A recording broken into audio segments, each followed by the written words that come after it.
Kita sudah bahas syarat-syarat makmum yang 11 sudah dikerjakan. Sudah keluar ya. Kita lanjutkan berikutnya. Bismillahirrahmanirrahim. Qala al-musannif rahimahullah ta'ala wa nafa'ana bihi wa bi ulumihi bidaril amin. Faslun. Bermula dari pasal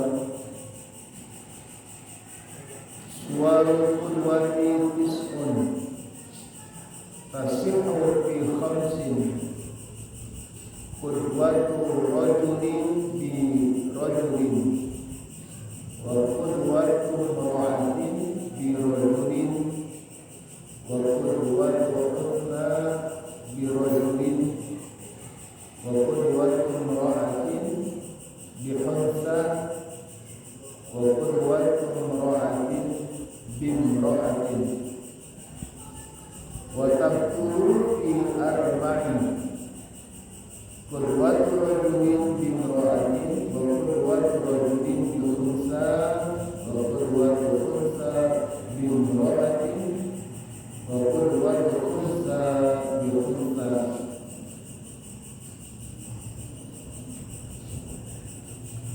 Ini pasal menjelaskan tentang gambaran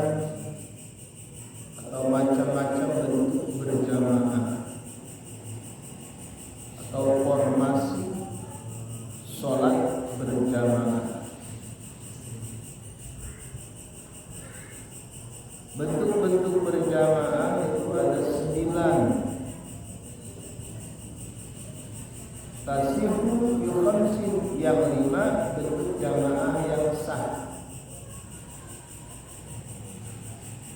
Semuanya 9 formasi, yang sah 5, berarti yang tidak sah 4. Bentuk jamaah yang bagaimana yang sah? Qudwatu rajulin bi rajulin. Yang pertama, formasi jamaah yang sah yaitu mengikuti laki-laki dengan laki-laki. Artinya berjamaah, makmumnya laki-laki, imamnya laki-laki. Ini di urutan pertama.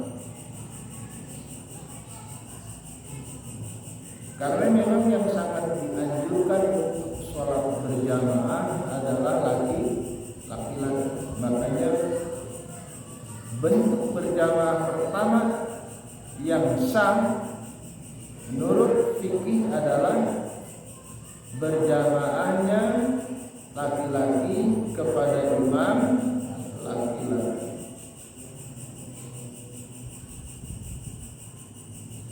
Itu yang pertama. Yang kedua, wa qudwatu imra'atin bi rajulin. Mengikuti perempuan dengan laki-laki. Artinya makmumnya perempuan, imamnya laki-laki. Itu sah.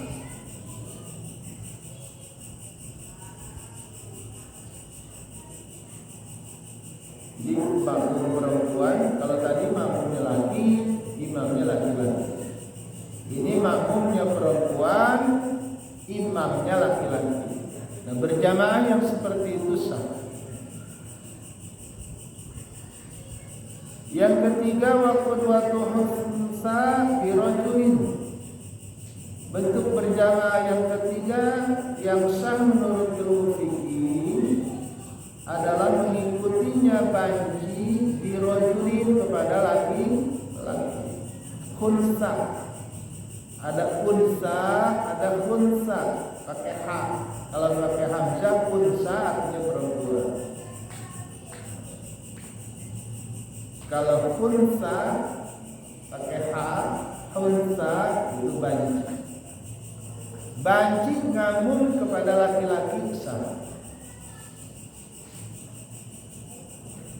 Banci ngamun kepada laki-laki. Bancinya banci beneran, bukan banci kaleng-kaleng. Yang dimaksud banci di dalam faham fikih ini adalah banci yang memang dari kecil lahir dengan 2 alat kelamin.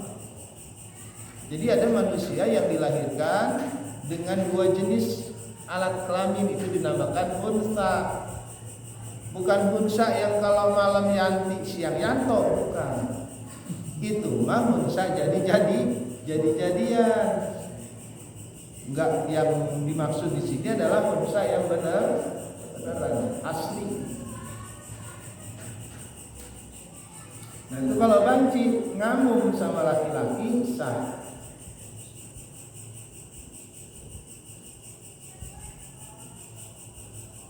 Yang keempat, bentuk perjamaah sholat yang dikatakan sah dalam fikih adalah qudwatu imra'atin bi khunsa. Khunsa bukan hak ya, khunsa.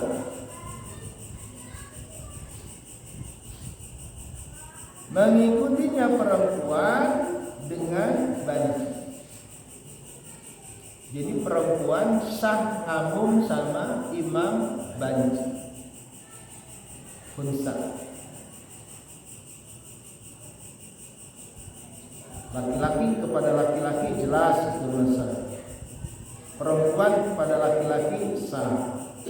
Perempuan kepada banci sah.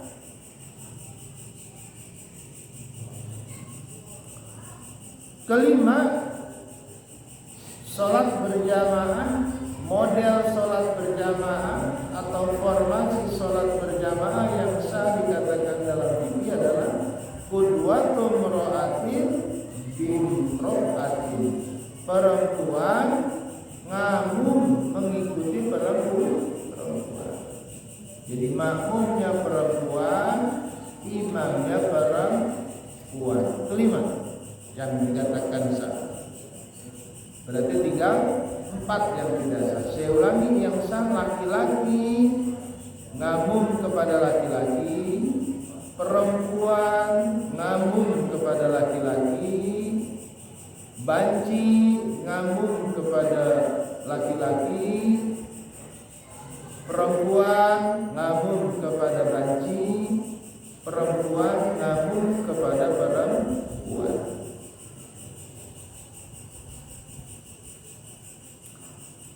Wa taqtulu fi arba'in, dan batal pada 4 bentuk berjamaah. Artinya tidak sah nih. Yang 4 ini tidak sah kalau berjamaah.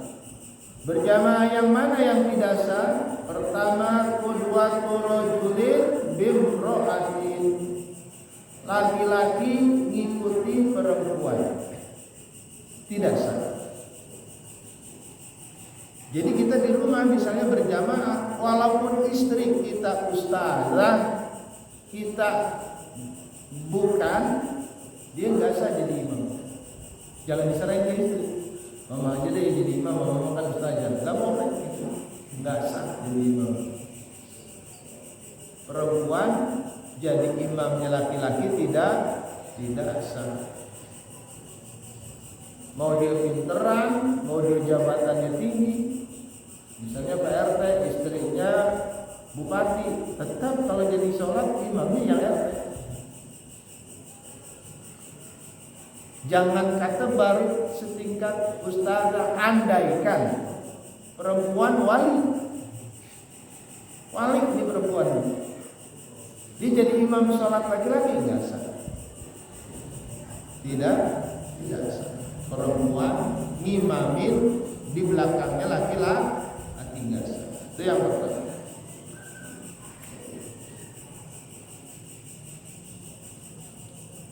Atau anak sama emaknya jadi imam anaknya nggak boleh. Kalau anaknya laki.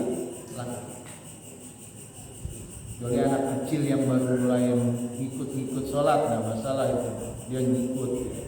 Anak umur 2-3 tahun ikutin emaknya di belakang, itu nggak masalah, itu dalam rangka mendidik. Tapi kalau dijadikan imam perempuan di belakangnya laki-laki tidak sah. Itu yang pertama. Yang kedua, qudwatu rajulin bihunsa,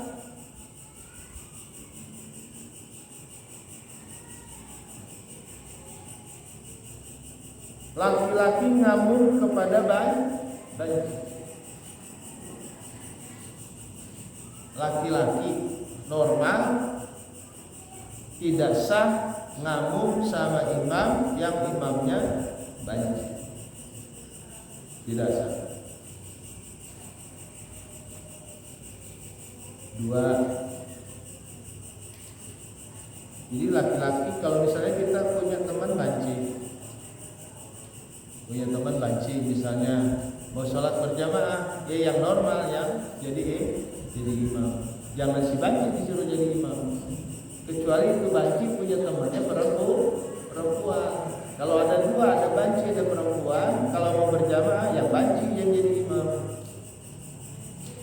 Kalau 2 laki-laki misalnya, 1 laki-laki normal, satu lagi banci, dia mau sholat berjamaah, mana yang harus jadi imam? Yang laki normal.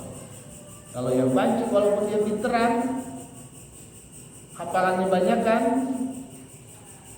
hafal Quran, kita nggak hafal Quran, dia jadi imam nggak sah. Tapi bisa jadi ada banci yang hafal Quran, kita yang normal nggak hafal, tapi lepas jadi berjamaah yang menjadi imam yang normal. yang banci tidak sah menjadi imam laki-laki normal.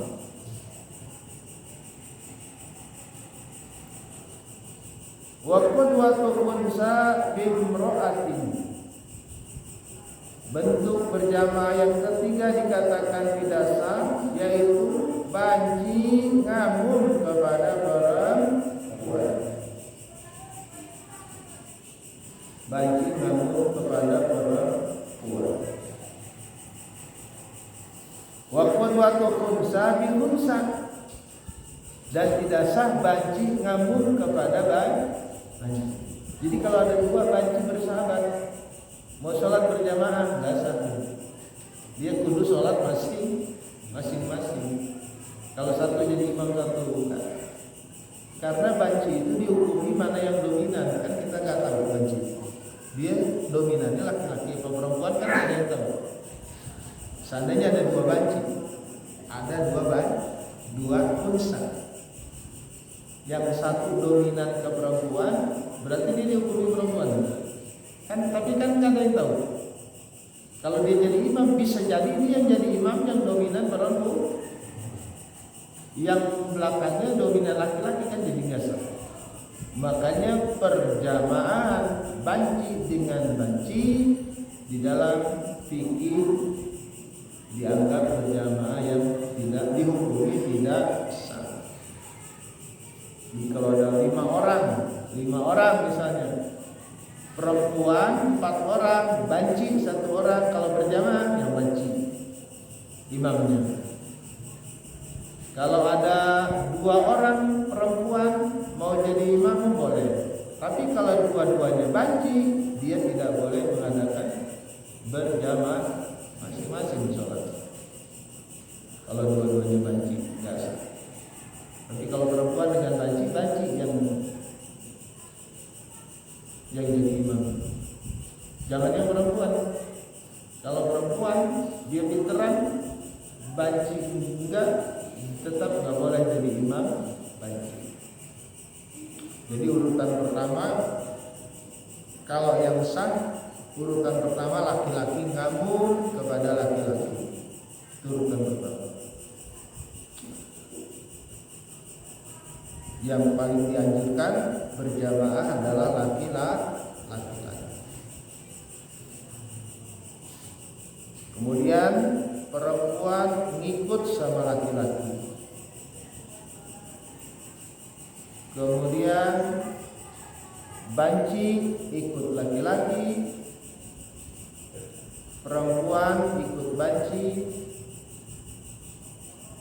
perempuan ikut perempuan.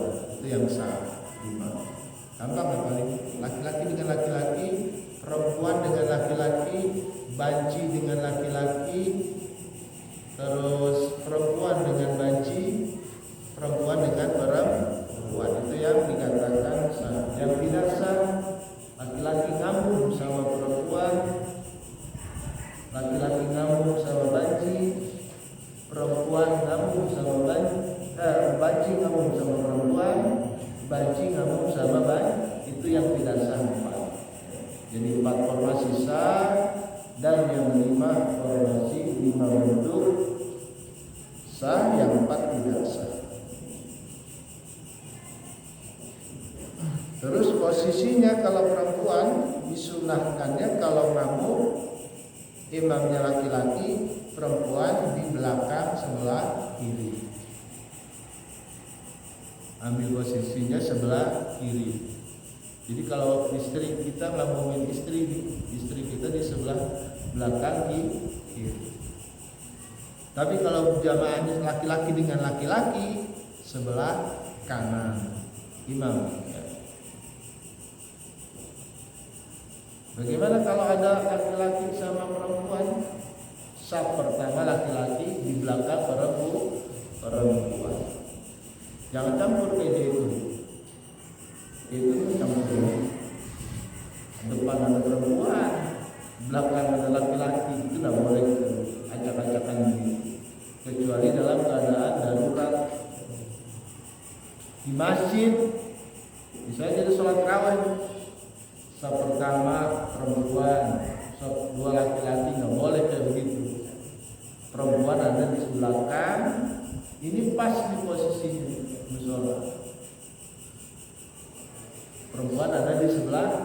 kiri.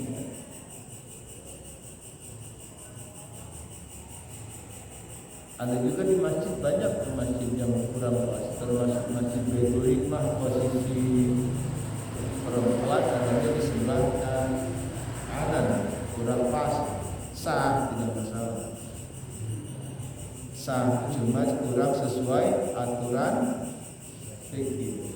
Jadi aturan fikih perempuan adanya di belakang sebelah kiri. Bahasan kita sampai sini dulu. Suara kedua ya. Berarti insya Allah 2 minggu yang akan datang kita bahas syarat jamak takhir sholat jamak. Sampai sini ada yang ditanyakan? Anda sholat kita ada di posisi di belakang perempuan gimana tuh? Karena mungkin karena darurat atau kita cari posisinya di tempat paling depan gitu, di samping mana gitu. Karena kayak kemarin barisannya nggak urus sama sekali kok. Tidak paham. Ya di jalan, nah di depan ini mau posisinya jadinya. Di belakang perempuan. Susah ini. Ini yang takmir masjid kita itu masih kurang perhatian di sini. Kadang di samping masjid offset ngelewatin imam kan offset namanya. Itu dasar tuh yang itu Pak. Mesti di belakang imam. Walaupun di samping masjid masih lega, tapi kalau mendahului imam dalam tempat, itu kan sudah kita bahas syarat-syarat kemarin ya. Tidak boleh mendahului imam di dalam tempat. Jadi takmir masjidnya yang harus teliti, posisi imam di mana, batas jamaah di mana, itu harus ada lens, harus diatur itu, jangan sembarangan. Tanggung jawab takmir masjid. Jadi kalau misalkan ini nih imam di sini posisi, di sana kan suka los kan ya, di sana los, di sini yang penting kuat. Nah begitu. Kalau memang nggak kuat ya imamnya yang harus di depan ya. Kalahin mimbar lah. Kalau memang benar-benar darurat nggak kuat ya. Nggak bisa, nggak sah, tetap nggak sah. Kalau yang di depan imam, yang lain sah. Yang mendahului imam dalam tempat seukuran tumit. Kalau tumitnya mendahului imam, maka itu si makmum yang tidak sah. Bukan berjamaah seluruhannya. Yang sholat mendahului imam, si makmumnya itu. Karena kan yang 11 kemarin syarat makmum. Ya. Kalau yang ini, yang tadi berjamaahnya batal. Mau imamnya mau jamaah. Kalau kita ngamuk kepada perempuan, itu berjamaahnya yang batal. Tapi kalau mendahului imam tadi, sholatnya yang batal tuh, sholat si makmum. Jadi kalau banyak, misalnya ada 1000 orang, ada sebaris yang di depan imam, yang sebaris itu nggak sah. Sebaris. Makanya kalau di Masjid Nabawi kayak gitu ya, kan luas, makanya dikasih batas. Ada lens batas makmum. Ada batas. Tarik aja pakai rapi ya. Saya batas makmum. Kalau ke belakang nggak masalah. Ke belakang selagi dia nyambung nggak masalah. Ada terhalang perempuan. Andai kan terhalang perempuan jaraknya jauh, darurat bisa. Depan perempuan. Gimana nih? Nah itu nggak rapi ngaturnya. Harusnya ada batas. Perempuan itu dari awal tuh harus rapat. Makanya kalau mau sholat id itu mesti ada panitia, minimal panitia kecil di masjid itu. Di mana posisi perempuan, batasannya, di mana jamaah laki-laki. Kalau diatur begitu nggak semeraut. Karena belum dikatakan darurat kalau untuk sholat id di kita itu. Kalau diatur bisa. Itu karena mungkin manajemennya yang kurang, pengaturannya. Kalau kemarin kejadian begitu harus dipikirin, jangan sampai terjadi lagi kayak begitu. Jadi kalau dibatasin kan mau ke sana tetap perempuan nanti. Ya, misalnya dibatasin. Kadang-kadang kalau nggak dibatasin, emak-emak itu susah atur. Ini masih lega, mau buat tempat laki-laki juga jadi dia di sini. Akhirnya laki-laki yang nggak kebagian tempat di belakang. Berarti kan masih muat kalau di belakang masih bisa. Harusnya perempuan mundur, yang baru datang laki-laki isi depan. Bisa diatur kayak gitu kata ya. Makanya kalau sebelum Id buat apa panitia. Kemungkinan panitia nggak ngaji, nggak mau dong dua itu problemnya namanya. Kalau misal lagi sholat johor nih Pak Ustaz, dan sholat berdua doang nih, kan otomatis kan nggak sejajar nih sama makmum imam. Terus ada makmum datang lagi, tapi nggak nepuk pundaknya, misalkan udah dapat 2 rakaat nih sampai salam, tapi ada makmum nggak nepuk pundaknya, itu sudah ikut 2 rakaat terakhir, nggak lurus, sholatnya gimana? Nggak lurus sah, tidak sempurna aja sah, sholatnya sah. Cuma berjamaahnya tidak sempurna. Kesempurnaan jamaah lurus. Makanya kalau begitu sebetulnya tidak harus makmum yang mundur. Kalau memungkinkan imam boleh maju. Ya, terkadang masih banyak yang kayak gitu, masa udah mau berdua, terus udah dapat 2 rakaat, ada data masbuk. Ya, tapi nggak nepuk pundak si makmum itu. Langsung Ikut aja nyampe salam sampai terakhir. Iya, salam terakhir. Tapi masih posisi begitu makmumnya. Jadi cincang ya. Iya. Zigzag di sini, segitiga jadinya ya, segitiga. Jadi yang betul kalau kita lagi berjamaah berdua, kita jangan nepuk imam, nepuk yang makmum, biar dia mundur boleh sholat, asal jangan langsung 3 2. Kalau masih kurang 1 lagi tambah boleh. 2 langkah cukup sebetulnya. Mundur tek 2 langkah sehingga bisa sejajar. Ya bisa jadi nih yang nggak ngajinya yang makmum pertama ya, atau juga yang datangnya di mana nggak yang pentingnya gitu juga, atau 3-tiganya imamnya nggak tahu, ininya nggak tahu, ya udah kacau hal gitu. Sebetulnya kalau ini posisi begini ya. Ini imam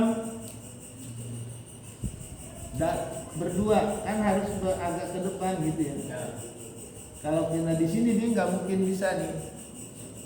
Makanya kalau datang lagi ini mundur, biar ini bisa di sini.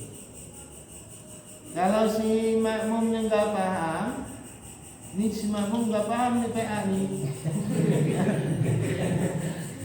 Si makmumnya yang PA. Imam yang ngerti dia maju tetap.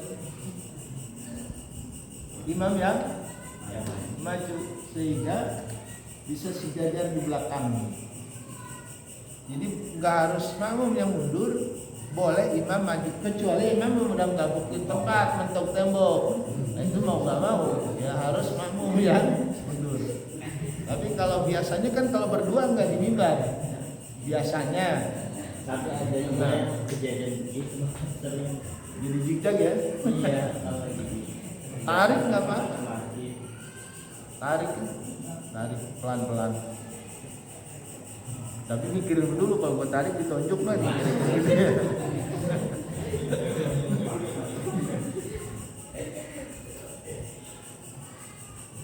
Imam narik makmum boleh. Misalnya imam makmum ada di sebelah kiri, boleh digeser suruh ke kanan. Kalau laki-laki kan sunnahnya di kanan, dia ada di kiri, boleh digeser pakai tangan. Geser suruh ke kanan. Geser ya. Kalau nggak pada ngaji emang repotnya begitu. Solusinya ngaji ya. Kalau udah ngaji paham, udah mau mundur. tanpa ditepuk kita berdiri di sampingnya mundur. Kalau yang sudah paham. Kalau nggak paham kan repot. Kita tepuk, dia mending diam.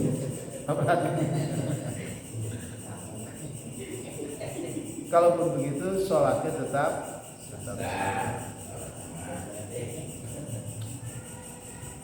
menghadap 27-nya wallahu alam. Ada lagi? Cukup. Misalnya saya lagi sholat sendiri nih, sholat maghrib, terus sir Ustaz. Sholat maghrib sir ya, terus Serem karena sendiri kan jadinya. Terus di pertengahan ada yang terus bacaannya dimulai dari mana? Apakah ulang? lanjut gerakannya aja yang jihad karena perpindahannya. Kalau udah kadung sir ya, udah kadung bacaan sir gitu, memang harusnya sendirian juga jangan sir kalau maghrib, isya, subuh, walaupun sendiri sunnah jahar ya, sunnah jahar bacaan, apalagi di musola. Di rumah jahar, cuma jangan kenceng-kenceng juga kalau sendirian. Udah sholat sendirian pakai speaker lagi. Gak apa-apa, sholatnya tetap sir dilanjutkan. Takbir intiqolnya dikencengin. Takbir intiqol itu takbir perpindahan antara rukun ke rukun, dari diri ke ruku, itu namanya takbir intiqol. Takbir perpindahan rukun fi'liyah, itunya dikerasin.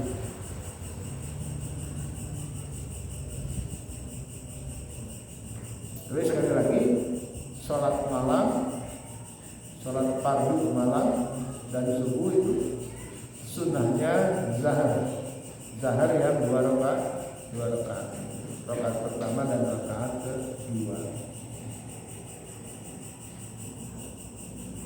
Baik, ada lagi?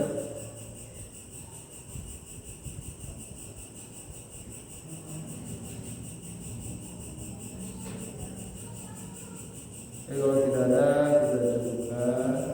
Ucapkan alhamdulillah.